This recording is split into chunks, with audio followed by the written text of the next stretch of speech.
wounded militia members were sprawled out along the floor and on the couches and beds, lying in agonizing pain. The floor and walls had become stained with their blood. Most of the militia members who were not injured were tending to the wounded, while the remaining were on patrol around the property per Butler's orders. They were ready for any kind of a counterattack by the Parkers, or by anybody else for that matter. There was only a limited number of medical supplies in the cabin, RV, and shed, and all of it had already been used on those in the most critical of condition. Mitchum's reinforcements and resupply was being anxiously awaited as a result. Butler had his shoulder bandaged and his arm in a sling, and though his shoulder was in a world of hurt, he ignored it as best he could. He was very adept at resisting physical pain, but this gunshot wound was challenging him. Butler was sitting on the front porch of the cabin and drinking water from the kitchen to hydrate himself when he saw Mitchum return with the 4 vehicles at around midday. In addition to 30 extra militia members who he had brought as reinforcements, he also brought all 4 of the compound's medical professionals, each carrying containers filled to the brink with bandages and medical supplies. They immediately began working on treating the wounded men and women in the cabin. Also among Mitchum's reinforcements was George. "Dad!" The 19-year-old exited one of the vehicles and ran up to the cabin. Butler stepped up to greet him. "I told you to stay back and run the compound," Butler said. "I know, but Mitchum told me you had been shot, so I got over here as soon as I could," George responded. "And don't worry, I left it in good hands." Butler put a hand on his son's shoulder. He was appreciative of his concern. Gale was there too and gave his brother a hug, both glad the other was alive and safe. "How many of our number are dead?"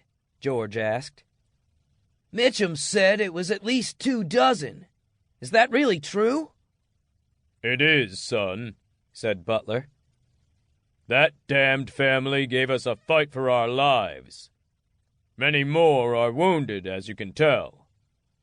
We'll need to patch them up as best we can and then begin transporting them back to the compound for additional medical help." "He also said they got away," George said. "We killed 1 and wounded 2 at least," Gale spoke up. "We'll launch a pursuit soon.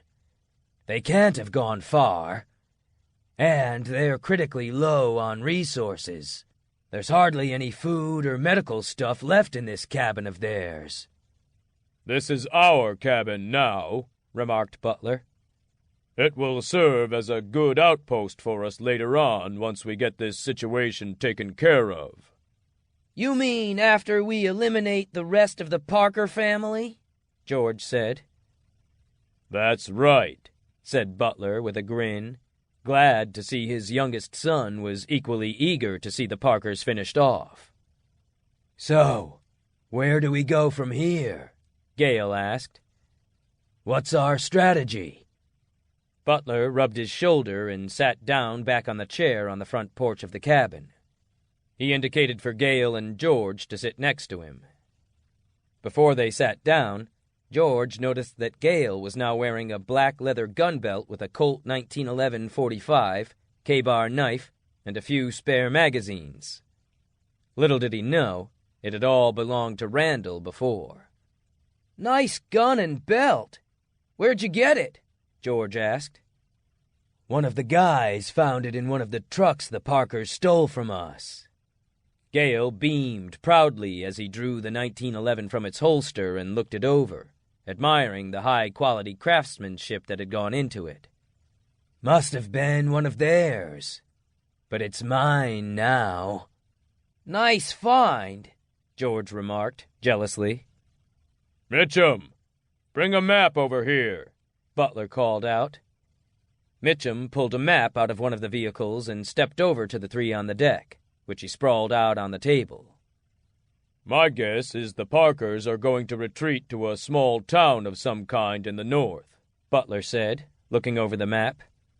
"Hope, Garden City, and Featherville are all within 20 miles.